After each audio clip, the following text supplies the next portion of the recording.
آیت نمبر 75۔ بسم اللہ الرحمن الرحیم۔ وَمِنْهُمْ مَنْ عَاهَدَ اللَّهَ لَئِنْ آتَانَا مِنْ فَضْلِهِ لَنَصَّدَّقَنَّ وَلَنَكُونَنَّ مِنَ الصَّالِحِينَ۔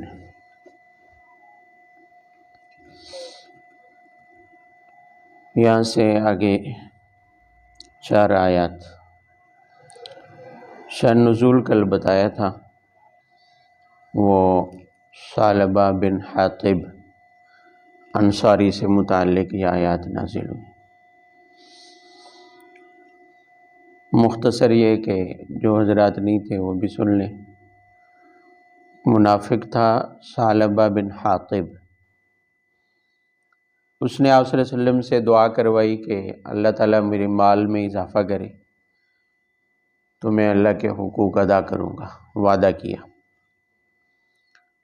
مال میں اضافہ ہو گیا، جانور تھے ان میں اضافہ ہوتا چلا گیا، لیکن جانوروں میں اضافے کی وجہ سے اسے مدینہ سے باہر جا کر رہنا پڑا۔ کرتے کرتے نمازیں، جمعہ بھی سب کچھ چلا گیا اس کا، حتیٰ کہ ایک موقع آیا جب آپ صلی اللہ علیہ وسلم نے زکوٰۃ وصول کرنے کے لیے عامل بھیجے تو اس نے زکوٰۃ دینے سے بھی انکار کر دیا اور زکوٰۃ کو جزیہ، تاوان قرار دیا کہ یہ تو کافر پر ہوتا ہے۔ یہ آیات اسی کے بارے میں ہے۔ پہلی آیت میں اس کے عہد کا ذکر ہے کہ کچھ لوگ ایسے بھی ہیں جو آپ سے آ کر عہد کرتے ہیں کہ اگر اللہ نے ہمیں مال دیا تو لنصدقن، ہم صدقہ دیں گے، وَلَنَكُونَنَّ مِنَ الصَّالِحِينَ، اور ہم نیک بنے رہیں گے، نیکی کرتے رہیں گے۔ لیکن آتاہم من فضلہ، جب اللہ نے اسے مال دے دیا تو بخلوا بہ، اس نے کیا کیا؟ بخل۔ آپ صلی اللہ علیہ وسلم کے عامل گئے زکوٰۃ وصول کرنے کے لیے، اس نے زکوٰۃ دینے سے انکار کر دیا۔ وَتَوَلَّوْا وَهُمْ مُعْرِضُونَ، اور فرمایا کہ اللہ کے حقوق ادا کرنے سے اس نے کیا کیا ہے؟ اعراض۔ فَأَعْقَبَهُمْ نِفَاقًا فِي قُلُوبِهِمْ إِلَى يَوْمِ يَلْقَوْنَهُ، یہ اس کے انجام کا بیان ہے۔ فرمایا دنیا میں اس کی سزا تو یہ ہے کہ اب کبھی نفاق اس کے دل سے نہیں نکلے گا۔ نفاق کا جو اثر اور نشان اللہ نے اس کے دل پہ لگا دیا ہے اس کے کرتوتوں کی وجہ سے، اس کی حرکتوں کی وجہ سے۔ یاد رہے، پہلے بھی آپ پڑھتے رہتے ہیں، اللہ تعالیٰ کسی کو کافر نہیں دیکھنا چاہتے، کسی کو منافق، لیکن یہ جو آتا ہے کہ بھی اللہ نے ان کے دلوں پر مہر لگا دی ہے، اب وہ کفر سے جان نہیں چھڑا سکتے۔ یہاں آیا ہے کہ عاقبہم نفاقا فی قلوبہم، اس کے دل میں اللہ نے نفاق کا نشان لگا چھوڑا ہے، اور یہ قیامت تک ایسا ہی رہے گا، قیامت تک ایسا ہی رہے گا۔ اس کی وجہ یہ نہیں ہے کہ یہ اللہ کی چاہت ہوتی ہے، بلکہ بندے کے کرتوت ایسے ہوتے ہیں کہ بندہ اس سے نکلنا نہیں چاہتا۔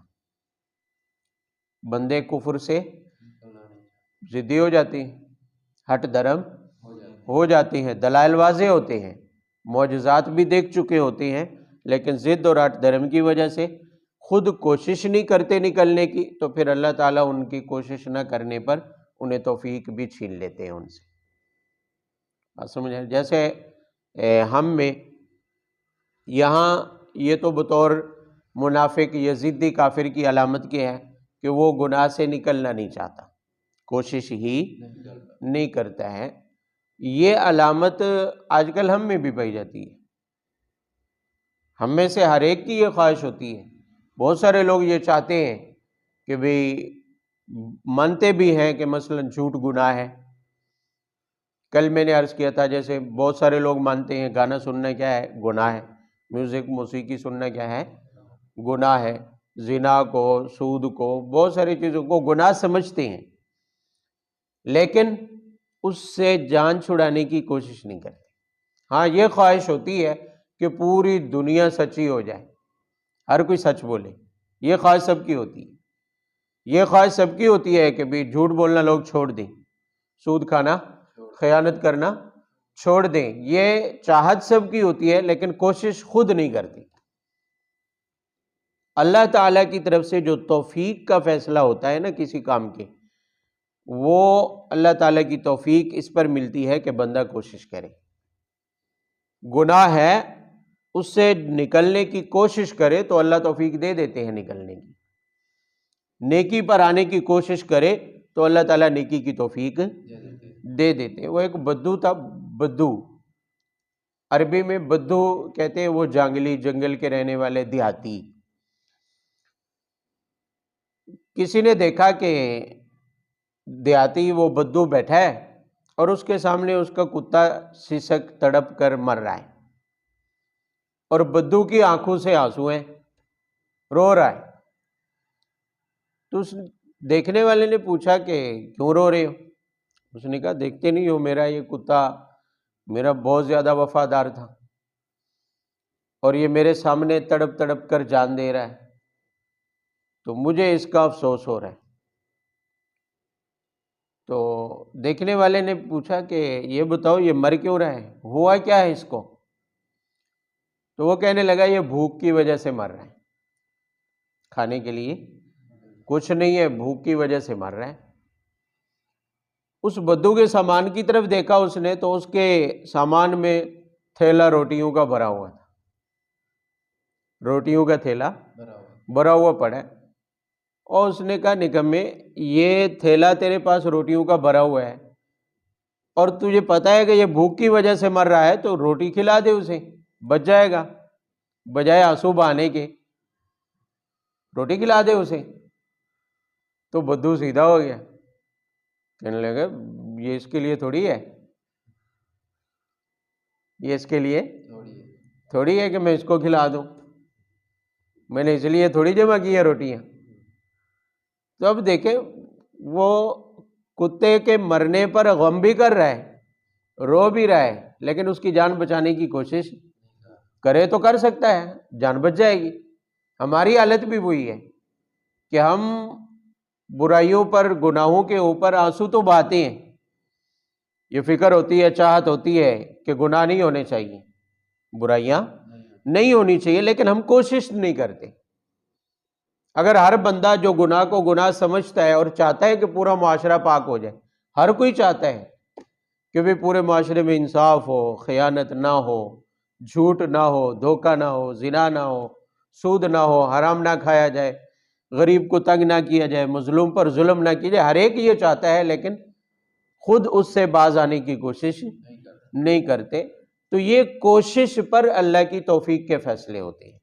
کوشش نہیں کرتے تو جان چھوٹنے کی توفیق بھی نہیں ملتی ہے. کوشش کر، اب اس کی بھی یہی حالت ہے کہ عاقبہم نفاقا فی قلوبہم الی یوم یلقونہ. اللہ تعالیٰ فرماتے ہیں قیامت تک اس کے دل پر نفاق کا نشان لگا دیا. آپ نے سنا کہ وہ صلی اللہ علیہ وسلم کے پاس بعد میں زکوٰۃ لے کے آیا، روتا رہا، گڑ گڑاتا رہا کہ میں زکوٰۃ دیتا ہوں، میں توبہ کرتا ہوں، معذرت کرتا ہوں، معافی مانگتا ہوں، اس توبہ استغفار کرتا رہا، لیکن اس کی بات مانی. اللہ تعالیٰ نے فرمایا عاقبہم نفاقا، اب یہ نفاق چاہے یہ روئے گڑ گڑائے، یہ نفاق اس کے دل پر رہے گا. وجہ فرمایا بما اخلف اللہ ما وعدہ، کیوں؟ اس نے وعدہ خلافی کی ہے. اس نے بھی کوشش کرتا اگر تو وعدہ پورا کر سکتا تھا، اللہ نے مال دیا تھا، اللہ نے مال زکوٰۃ دے دیتا. کوشش کرتا اور تو وعدہ خلافی سے بچ سکتا تھا، لیکن اس نے کوشش ہی نہیں کی ہے، اپنے نفاق کو سے نکلنے کی کوشش نہیں کی، تو اس لیے اللہ نے قیامت تک نفاق کا اثر اس کے دل پر رکھ چھوڑا ہے. وَبِمَا كَانُوا يَكْذِبُونَ، دوسرا یہ ہے کہ اس وجہ سے کہ اس نے جھٹلایا، جھوٹ بولا. اس نے جھوٹ کیا بولا تھا کہ مجھے تو یہ زکوٰۃ جزیہ اور تاوان لگتی ہے، حالانکہ جزیہ کافر پر ہوتا ہے اور وہ الگ قسم ہے، الگ زکوٰۃ کوئی تاوان نہیں ہے، یہ تو حقوق اللہ میں سے ہے. بھی اللہ نے جو مال دیا اسی کا 2.5% ادا کرنا ہے، اسی کی زکوٰۃ دینی ہے. تو یہ سب اس کے دو گویا کہ یہ گناہ ہے، اور دونوں سے اس نے جان چھڑانے کی کوشش نہیں کی ہے. جب کوشش نہیں کی تو اللہ کی توفیق بھی چھین لی گئی، ہمیشہ نفاق کے ساتھ رہے گا. الم یعلموا ان اللہ یعلم سرہم ونجواہم وان اللہ علام الغیوب. یہ کل بھی میں نے عرض کیا تھا، وہی کہ اشکال ہو سکتا ہے جب وہ توبہ کر رہا تھا تو ہو سکتا ہے وہ دل سے کر رہا ہو سکتا ہے وہ اللہ جل شانہ فرماتے ہیں الم یعلموا، کیا یہ بھول گئے ہیں کہ اللہ تعالیٰ ان کی سرگوشیوں کو، ان کی خفیہ رازوں تک کو کیا ہے تو اللہ تعالیٰ جانتا ہے کہ یہ اس کا گڑ گڑانا منافقت ہے، یہ ظاہری طور پر گڑ گڑا رہا ہے، حقیقت میں اس نے نفاق سے توبہ نہیں کی ہے۔ الذین یلمزون المطوعین من المؤمنین فی الصدقات، رکوع تک 2 آیات ہیں، ان دونوں آیات میں منافقین کا کردار اور آگے ان کے لیے نبی صلی اللہ علیہ وسلم کو ایک خاص حکم بیان کیا جائے۔ شان نزول ان آیات کا یہ ہے کہ جب آپ صلی اللہ علیہ وسلم نے مختلف غزوات میں اور خاص کر غزوہ تبوک میں مسلمانوں کو چندے کی اپیل کی تو ہر ایک نے حسب توفیق جس کے پاس جتنا تھا اس نے آ کر جمع کروا دیا۔ کچھ صحابہ ان میں ایسے تھے جو بہت بھاری مال لائے، جیسے عبد الرحمن بن عوف رضی اللہ عنہ نے، اور حضرت عثمان رضی اللہ تعالیٰ عنہ نے، اور حضرت ابو بکر اور عمر نے بہت سارا مال لے کر آئے۔ تو منافقین ان پر اعتراض کرنے لگے کہ دیکھو یہ ریاکاری کر رہے ہیں، دکھلاوا کر رہے ہیں کہ بھی ہمارے پاس مال ہے، یہ اتنا مال لا رہے ہیں، ایک اپنے گھر کا سارا مال لا رہا ہے اور ایک اپنے گھر کا آدھا مال لے کر آ رہا ہے، اور حضرت عثمان غنی بار بار اٹھ کر اتنے 100 اونٹ اور اتنے 100 اونٹوں کا غلہ سامان سمیت دیتا ہوں، یہ ریاکاری دکھلاوا ہے، دیکھو کتنے یہ ریاکار ہیں، یہ نہیں ہے اعتراض۔ اور ایک صحابی تھے جو بیچارے محنت مزدوری کر کے 3 ساڑھے 3 کلو کھجوریں لے کر آئے، جو ان سے بن پایا تو وہ مذاق اڑانے لگے، لو جی یہ اب ٹڈی کی ٹانگ سے روم کے قلعے فتح کریں گے، یعنی 3 ساڑھے 3 کلو کھجوروں سے روم فتح ہوگا، یعنی اس پر یہ اعتراض، کوئی کم لایا تو اس پر یہ اعتراض، لیکن لانے والے دونوں مخلص تھے، زیادہ دینے والے بھی اور کم دینے والے دونوں کیا تھے، ہر ایک نے اپنی استطاعت کے مطابق دیا۔ منافقین کے اس اعتراض پر یہ آیت نازل ہوئی، فرمایا الذین یلمزون المطوعین من المؤمنین فی الصدقات، یہ ان کے پہلے قسم کے صحابہ کرام پر اعتراض کا جواب ہے جو کہتے تھے نا کہ یہ ریاکاری ہے، اللہ کی رضا نہیں ہے، یہ دکھلاوے کے لیے خرچ کر رہے ہیں۔ تو اللہ نے فرمایا یہ جن لوگوں پر اعتراض کر رہے ہیں مطوعین، وہ اللہ کے فرما بردار، وہ اللہ کے، یعنی عبد الرحمن بن عوف، ابو بکر و حضرت عمر اور حضرت عثمان جو اتنا بھاری مال دے رہے ہیں اللہ کی راہ میں، مطوعین، وہ صرف اللہ کی رضا کے لیے ہے، کوئی دکھلاوا مقصود ہے۔ سرعام اس لیے دیا جا رہا ہے کیونکہ اعلان عام ہوا ہے، اعلان سرعام ہوا ہے، اور حضور پاک صلی اللہ علیہ وسلم نے اعلان کیا تو سرعام سب کے سامنے دینا ہی تھا، تو یہ کوئی ریاکاری نہیں ہے، بلکہ اللہ تعالیٰ چونکہ دلوں کے راز جانتے ہیں، فرمایا مطوعین، یہ جن پر اعتراض کر رہے ہیں وہ اللہ تعالیٰ کے فرما بردار ہیں، ان کا مقصد محض اللہ سے اس کا ثواب اور اللہ کی رضا مقصود ہے، ریاکاری یا دکھلاوا مقصود ہے۔ اور رہے دوسرا وہ غریب صحابی جس پر اعتراض کیا کہ یہ تھوڑا سا مال 3 کلو کھجورے لے کے آیا ہے، اس سے اب روم کے قلعے فتح ہوں گے، تو اس کا اللہ نے جواب دیا والذین لا یجدون الا جہدہم، فرمایا اس غریب پر جو یہ کیا کر رہے ہیں، اعتراض کر رہے ہیں، وہ اتنا مخلص ہے کہ یہ اس کی پوری جمع پونجی تھی، مزدوری کی کمائی اور مشقت کی کمائی تھی جو اس نے لا کر دی ہے۔ تو اللہ تعالیٰ کے ہاں تو اخلاص چلتا ہے، اللہ تعالیٰ کو بھاری مال کی ضرورت نہیں ہے اگر اخلاص سے خالی ہو، تو اللہ تعالیٰ فرماتے ہیں کہ اس نے اپنی محنت اور مشقت سے جو کچھ کمایا تھا وہ لا کر دیا ہے۔ اور منافقین کی حالت تو آپ دیکھ چکے ہیں کہ اللہ نے مال دیا اور وہ اللہ کی راہ میں خرچ کرنے سے کیا ہے، رک رہے تھے۔ فَيَسْخَرُونَ مِنْهُمْ، اللہ تعالیٰ فرماتے ہیں کہ یہ ان صحابہ کرام کا، مخلصین کا مذاق اڑا رہے ہیں، سَخِرَ اللَّهُ مِنْهُمْ، اللہ ان کا مذاق اڑاتے ہیں، اللہ ان کا بھئی اب تک جو منافقین کی باتیں بیان ہوئی، ان کا کچا چٹھا، ان کے سارے راز کھول دیے گئے، بھئی ایسے لوگ جو صحابہ کرام میں رہتے ہوئے، اس طبقے میں رہتے ہوئے اپنے آپ کو مسلمان کہلواتے تھے اور مسلمان شمار ہوتے تھے، اللہ نے ان کی منافقت کو سب کے سامنے کھول کر رکھ دیا۔ اس سے بڑا مذاق اور کیا ہوگا منافقین کے ساتھ، یہ اللہ نے ان کے مذاق کا جواب دیا۔ سخر اللہ منہم، اور اخروی عذاب ولہم عذاب علیم، فرمایا دردناک عذاب اس کے لیے اور تیار ہے کہ ان المنافقین فی الدرک الاسفل من النار، استغفر لہم او لا تستغفر لہم ان تستغفر لہم 70 مرۃ فلن یغفر اللہ لہم۔ آگے نبی صلی اللہ علیہ وسلم کو ایک خاص حکم ہے، فرمایا کہ آپ ان کے لیے بخشش کی دعا مانگیں یا نہ مانگیں۔ منافقین آتے تھے بے جواد، آتے تھے اور آ کر آپ صلی اللہ علیہ وسلم سے بار بار استغفار کی دعا کرواتے، بخشش کی دعا کرواتے تھے۔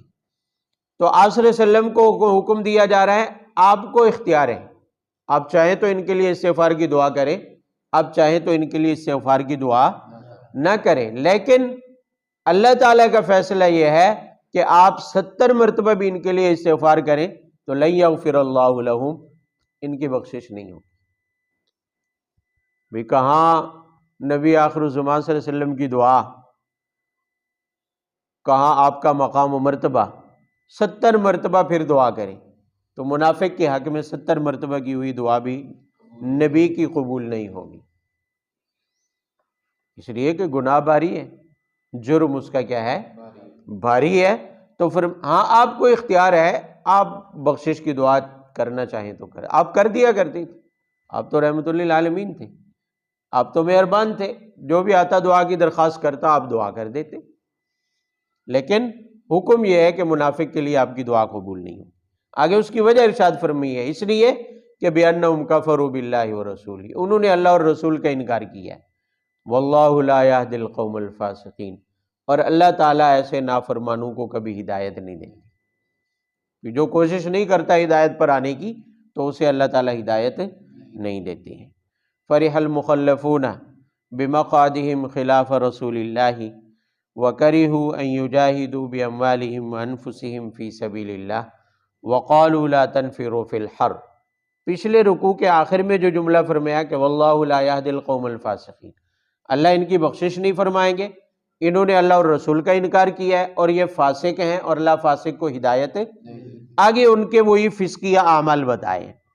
فرح المخلفون، پہلا عمل ان کا کیا ہے کہ غزوہ تبوک میں جانے کی بجائے یہ پیچھے بیٹھ گئے، اور اپنے پیچھے بیٹھنے پر بجائے اس کے کہ شرمندہ ہوتے کہ باقی سارے نکلے ہیں اور ہم میدان جہاد میں نہیں گئے، اللہ فرماتے ہیں فرح المخلفون، پیچھے رہنے پر یہ خوش ہیں، پیچھے رہنے پر یہ خوش ہیں۔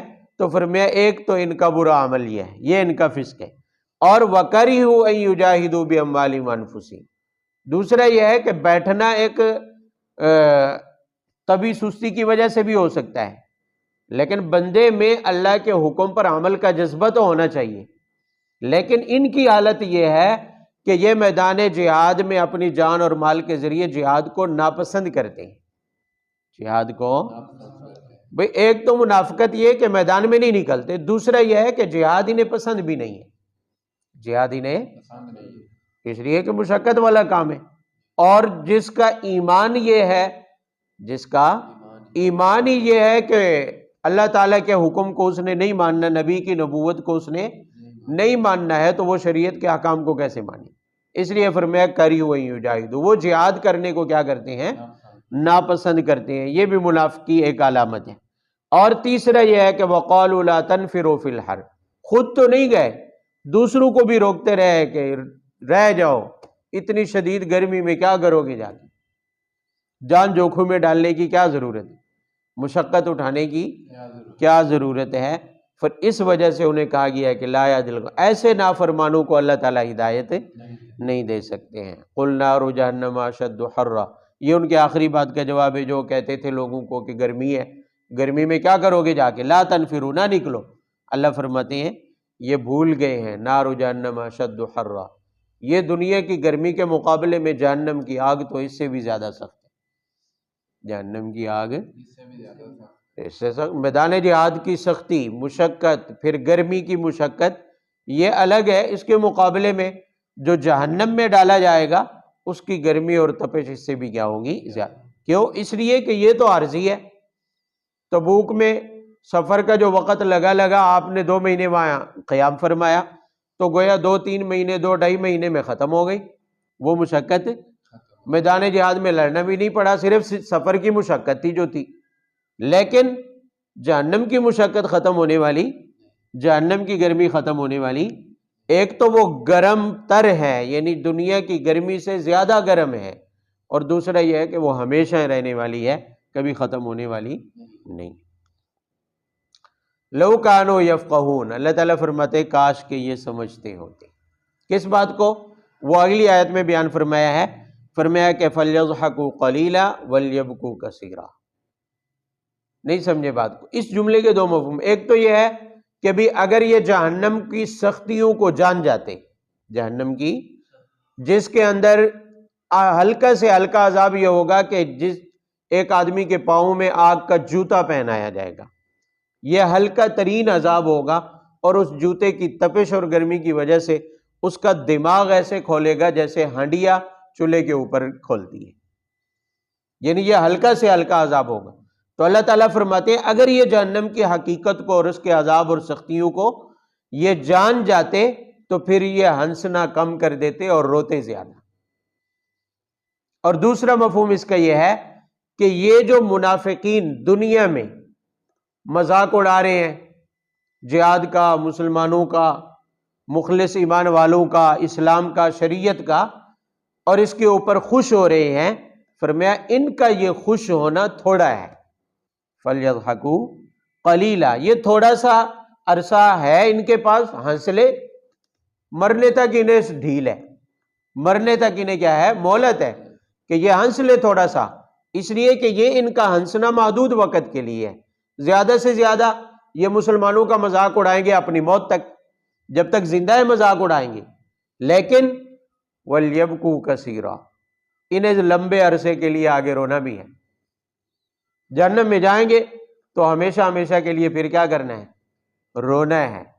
تو مطلب یہ ہے کہ دنیا کی یہ مہلت، دنیا کی زندگی میں جتنا چاہیں یہ اسلام کا، شریعت کا اور مسلمانوں کا مذاق اڑا لے، لیکن ایک وقت وہ بھی آنے والا ہے کہ یہ تھوڑا سا ہنسنا اس زیادہ رونے کے مقابلے میں کچھ بھی نہیں ہے جو ہمیشہ انہیں رونا پڑے گا۔ یہ ہمیشہ ان کو کیا ہے؟ وہاں جہنم میں جلنا پڑے گا اور مشقت اٹھانی پڑے گی، یہ دنیا کی اس عارضی خوشی سے جو ان کو حاصل ہوتی ہے مسلمانوں کا مذاق اڑا کے، یہ اس کے مقابلے میں کچھ بھی نہیں۔ فَإِن رَجَعَكَ اللَّهُ إِلَىٰ طَائِفَةٍ مِّنْهُمْ فَاسْتَأْذَنُوكَ لِلْخُرُوجِ فَقُل لَّن تَخْرُجُوا مَعِيَ أَبَدًا۔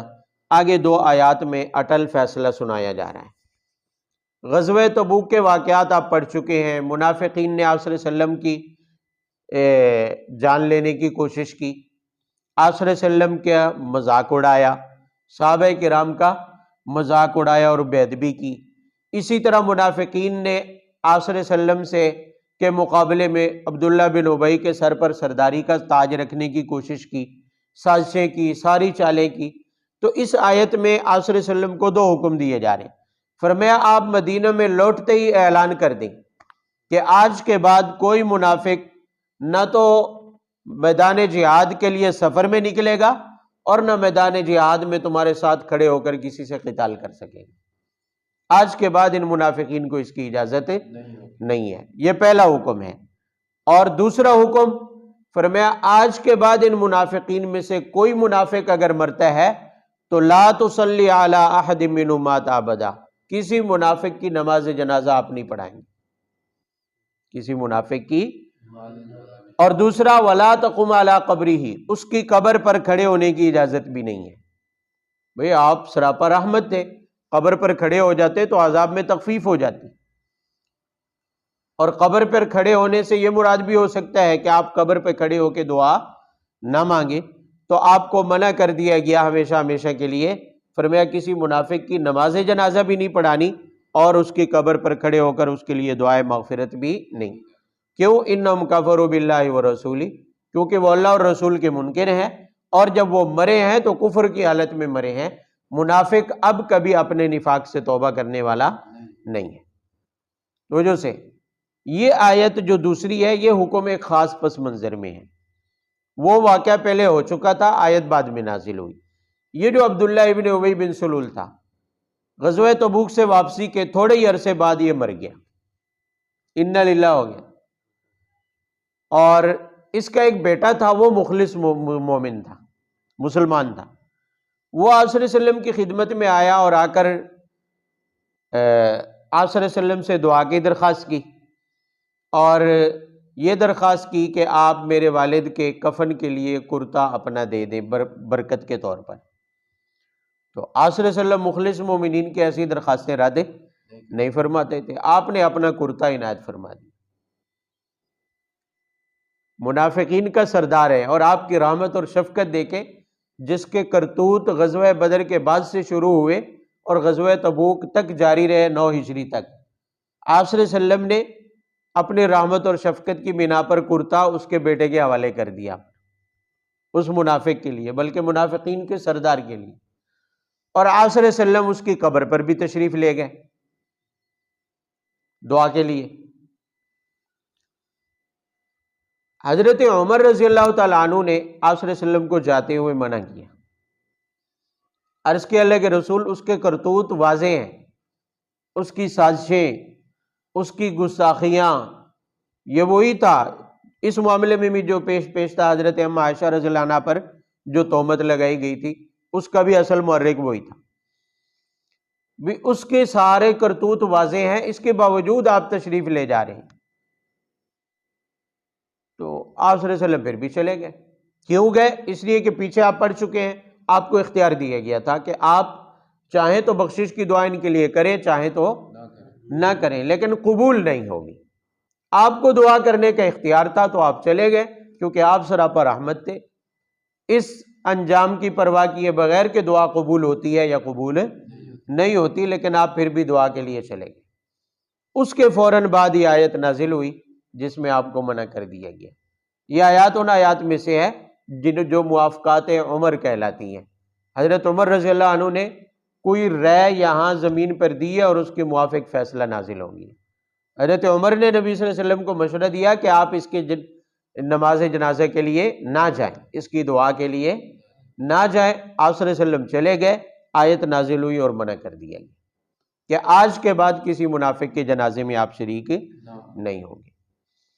وَلَا تُعْجِبْكَ أَمْوَالُهُمْ وَلَا أَوْلَادُهُمْ إِنَّمَا يُرِيدُ اللَّهُ أَن يُعَذِّبَهُمْ بِهَا فِي الدُّنْيَا وَتَزْهَقَ أَنفُسُهُمْ وَهُمْ كَافِرُونَ. آگے وہی پرانے اشکال کا جواب ہے. بھی جب یہ منافقین اتنے برے ہیں، اللہ اور رسول کی مخالفت کر رہے ہیں، گستاخ بھی ہیں، بے ادب بھی ہیں، اور یہ اپنے نفاق سے کبھی نہیں نکلیں گے، تو اتنے مالدار کیوں ہیں، خوشحال کیوں ہیں؟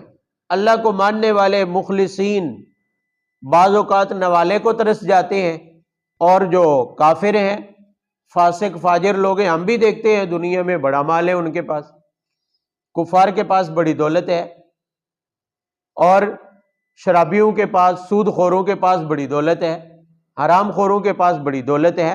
فرمایا لا تعجبک اموالہم، یہ اس کا جواب ہے. تمہیں اس کے اوپر حیرت نہیں ہونی چاہیے. کیوں؟ اس لیے کہ انما یرید اللہ ان یعذبہم بہا، اللہ تعالیٰ اس مال کے ذریعے انہیں عذاب میں مبتلا کرنا چاہتے. نہیں سمجھے بات؟ کیسے؟ وہ اپنے پاس مال اور خوشحالی اور دولت کو آتا ہوا دیکھ کر یہی سمجھتے ہیں کہ ھذا من فضل ربی، یہ ہم پر اللہ کا کیا ہے؟ فضل ہے. اپنے گناہ سے، کفر سے، منافقت سے وہ نظریں پھیر لیتے ہیں. بھول جاتے ہیں کہ ہم کتنے گناہ گار ہیں، بھول جاتے ہیں کہ ہم کتنے اللہ رسول کے نافرمان ہیں. ہمارے اندر منافقت ہے، اس بات کو وہ کیا ہو جاتے ہیں، اور اس غرور اور گھمنڈ میں رہتے ہیں کہ ہم صحیح راستے پر جا رہے ہیں، کیونکہ دولت ہے. سب کچھ بھول جاتے ہیں، اور نتیجہ یہ نکلتا ہے کہ اسی منافقت، اسی گناہ اور اسی جرم کی حالت میں ان کی موت ہو جاتی ہے. تو یہی مال ان کے کفر پر مرنے کا سبب بنا، یہی مال ان کے منافقت پر مرنے کا، یہی مال ان کے گناہگار ہونے کی حالت میں مرنے پر کیا بنا؟ اس کا سبب. بھی ایسا گناہگار حرام خور جو دولت دیکھ کر اللہ کو بھول جاتا ہے، اپنے گناہوں کو، اسے توبہ کی توفیق نہیں ہوتی. تو یہ مال ہی ہے جس نے اس کو اس غرور اور گھمنڈ میں ڈالا کہ میرے اوپر تو اللہ کا فضل ہے، اللہ کا کرم ہے. تو مال ہی اس کے لیے عذاب کا سبب بن گیا. تو گویا یہ مال، یہ دولت، یہ خوشحالی منافق، کافر اور مالدار گناہگار مسلمان کے لیے یہ وہ چوہے کی کڑکی ہے. کیا کہتے ہیں اس کو؟ وہ چوہے دان ہے. کڑکی نہیں ہوتی، کیا بولتے ہیں پنجابی میں؟ کڑکی. وہ اس کڑکی میں لگا ہوا وہ لذیذ لقمہ ہے جو چوہے کے لیے لگایا جاتا ہے. وقتی طور پر جب چوہا اس چوہے دان میں کڑکی میں جاتا ہے، وہ اس لذیذ لقمے کو دیکھ کر بڑا خوش ہوتا ہے، کھانے کے لیے دوڑتا ہے، لیکن وہ عارضی ہوتا ہے. اسی لذیذ لقمے کی وجہ سے اس نے کیا ہونا ہے؟ پھنسنا ہے. تو یہ جو گناہ گاروں کو، فاسق فاجروں کو، کافروں منافقوں کو مال و دولت اور خوشحالی ملی ہوئی ہے، یہ چوہے دان میں پڑا ہوا وہ لذیذ لقمہ ہے جو انہیں پھنسانے کے لیے، جو انہیں انما یرید اللہ لیعذبہم، اللہ اس کے ذریعے انہیں پھنسانا چاہتے ہیں، عذاب میں مبتلا کرنا چاہتے ہیں. کیسے؟ فرمایا کہ وہ اسی گھمنڈ میں ہوتے ہیں، تزق انفسہم وہم کافرون، اسی کفر کی حالت میں ان کی جان نکل جاتی ہے. وہ یہی سمجھ رہتے ہیں ھذا من فضل ربی، یہ رب کا کیا ہے؟ فضل ہے. لیکن وہ کڑکی میں پڑا ہوا وہ کیا ہوتا ہے؟ لذیذ لقمہ جو انہیں پھنسا دیتا ہے کڑکی کے اندر، اور اسی حال میں ان کی جان نکل جاتی ہے. اور ظاہر ہے جو کفر پر مرے گا جہنم میں، منافقت پر مرے گا جہنم میں، گناہ پر مرے گا بغیر توبہ کے تو وہ بھی جہنم میں جائے گا. وَإِذَا أُنزِلَتْ سُورَةٌ أَنْ آمِنُوا بِاللَّهِ وَجَاهِدُوا مَعَ رَسُولِهِ اسْتَأْذَنَكَ أُولُو الطَّوْلِ مِنْهُمْ وَقَالُوا ذَرْنَا نَكُن مَعَ الْقَاعِدِينَ. فرمایا جب اللہ کا حکم ہوتا ہے، کوئی صورت کوئی آیت نازل ہوتی ہے اور اس میں اللہ پر ایمان لانے اور رسول کے ساتھ مل کر جہاد کرنے کا حکم ملتا ہے، تو منافقین کی حالت یہ ہے کہ ان کے جو مالدار ہیں وہ آ کر درخواست کرتے ہیں ذرنا، ہمیں چھوڑ دیجئے، نکم القاعدین، ہم تو پیچھے رہیں گے، ہم تو پیچھے رہیں گے. رضو بأن یکونوا مع الخوالف، فرمایا یہ عورتوں کی طرح چوڑیاں پہن کر گھر میں بیٹھنے پر کیا ہو گئے ہیں؟ راضی. بے میدان جہاد سے پیچھے رہنا عورت کی خصلت ہے، عورت کی بزدلی عورت کی خصلت ہے، جس کو چوڑیاں پہننے سے تعبیر کیا جاتا ہے. یہ ایک محاورہ ہے کہ بھی اتنے بزدل ہو تو چوڑیاں پہن کے گھر میں بیٹھ جاؤ، مطلب یہ ہے کہ عورت بن جاؤ، عورتیں بن جاؤ. تو اللہ تعالیٰ فرماتے ہیں رضو بأن یکونوا مع الخوالف، یہ عورتوں کے ساتھ پیچھے رہنے پر کیا ہو گئے ہیں؟ راضی ہو گئے ہیں. وطبع علی قلوبہم، ان کے دلوں پر مہر لگ چکی ہے. فہم لا یفقہون، اب جتنا مرضی انہیں واعظ و نصیحت کریں اب یہ کچھ بھی نہیں سمجھنے والے. لیکن الرسول والذین آمنوا معہ، اگلی دو آیات میں منافقین کے مقابلے میں اچھو کے مقابلے میں برو کے مقابلے میں اچھو کا ذکر ہے. فرمایا اللہ کے رسول اور ان کے اوپر جو مخلص مومنین ہیں ان کی حالت کیا ہے؟ جب اللہ کا حکم آتا ہے جہاد کا تو جاہدوا باموالہم وانفسہم، وہ اپنے مال اور جان کو لے کر میدان جہاد کے لیے حاضر ہو جاتے ہیں. اولئک لہم الخیرات، آگے اللہ کی طرف سے وعدہ ہے، دو وعدے. فرمایا یہی لوگ ہیں کہ یہ بھلائیوں کے مستحق ہیں، اور واولئک هم المفلحون، اور یہی لوگ کیا ہے؟ کامیاب ہیں. اعد اللہ لہم جنات، آخرت میں ان کے لیے اللہ کی طرف سے انعام یہ ہے کہ جنات تجری من تحتها الانہار، اللہ نے ہمیشہ کے باغات تیار کیے ہیں، خالدین فیہا، جس میں یہ کیا ہے؟ ہمیشہ رہیں گے. ذالک الفوز العظیم، یہ وہ بہت بڑی کامیابی ہے.